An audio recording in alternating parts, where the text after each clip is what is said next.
자, 이제 85강 강의로 들어가도록 하겠습니다. 이번엔 계속 저번 강의에 이어서 상가 건물 임대차 보호법인데요. 자, 이 상가 건물 임대차 보호법에서 이제 주택임대차 보호법과 또 다른, 자, 계약갱신 요구 부분도 주택임대차 보호법에 없는 내용이지만 이 권리금 내용도 주택임대차 보호법에 없는 내용이고요. 이거는, 제 작년에 생겼던 부분입니다. 2015년 때 새롭게 들어온 내용으로서 사실 배우다 보면 뭔가 좀 이상해요. 엉터리로만 개정돼가지고 문제가 좀 많아요. 그러나 문제가 많더라도 법은 법이기 때문에 여러분들이 공부를 좀 해놓고요.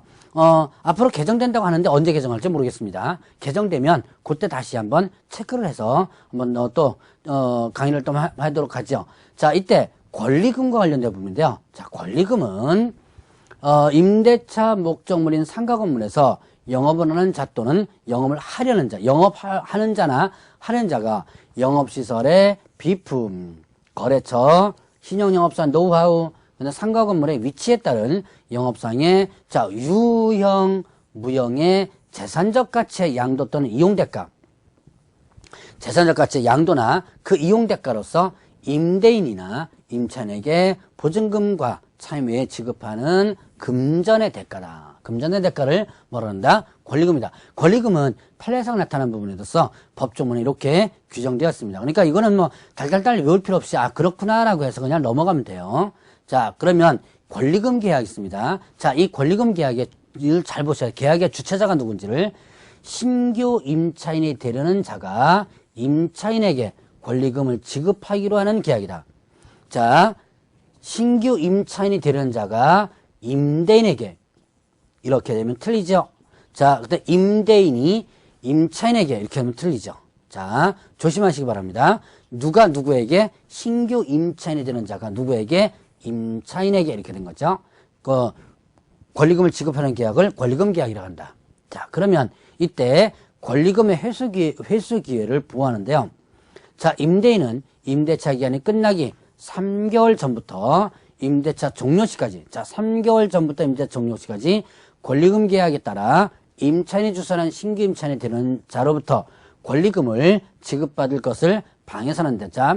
임차인이 주선한 신규 임차인이 되는 자로부터 권리금을 지급받을 것을 방해서는 안 된다. 방해 금지가 끝나기 3개월 전부터 종료시까지예요. 자, 그러면 이때 누구가 임차인이 주선한 신규 임차인. 자, 여기서 임대인이 주선한 신규 임차인이 아닙니다. 임차인이 주선한 신규 임차인이 되는 자로부터 권리금을 지급받을 것을 방해서는 안 된다. 자, 그러면 이때 계약갱신 요구를 거절해서 사유의 어느 하나에 해당하는 경우에는 일단 제외한다 그러는데요. 그런데 이제 예를 들어서 계약갱신 요구를 거절한 사유, 대표는 뭐예요? 3개 차임을 연체한 경우 이런 거죠. 예를 들어서 3개 차임을 연체하는 경우라든가 이런 경우는 일단은 방해도 된다는 얘기예요.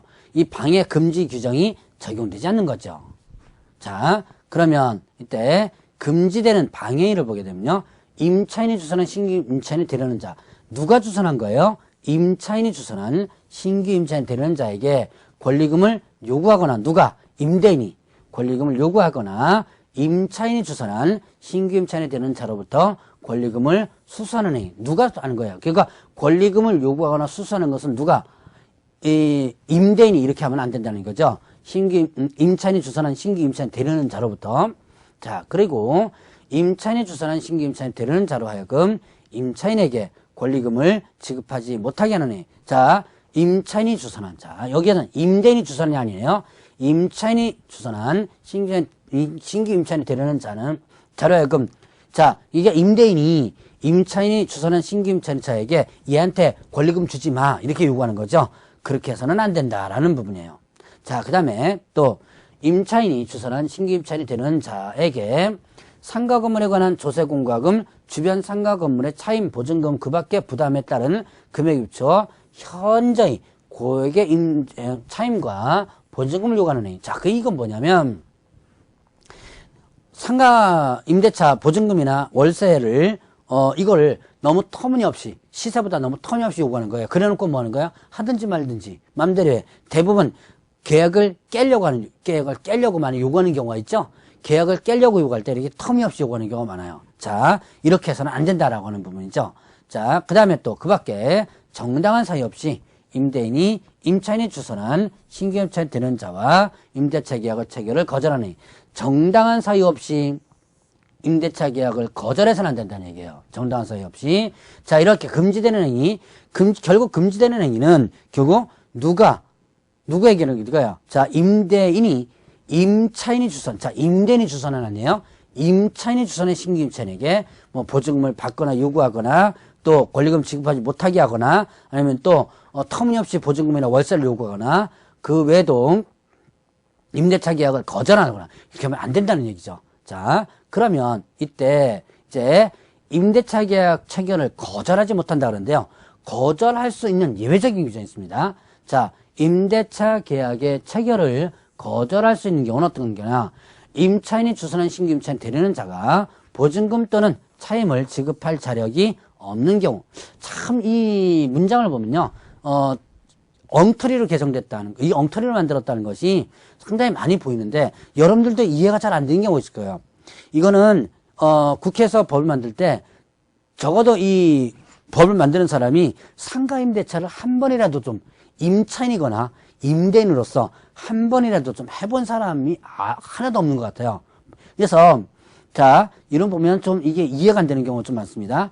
임차인이 주선한 신규 임차인 되려는 자가 보증금 또는 차임을 지급할 자력이 없는 경우 실제로 어떻게 알아요, 이걸? 들어오는 사람이 자력이 있는지 없는지 실제로 모르거든요. 자, 그러면 또 하나, 임차인이 주선한 신규 임차인이 되려는 자가 임차인으로서 의무를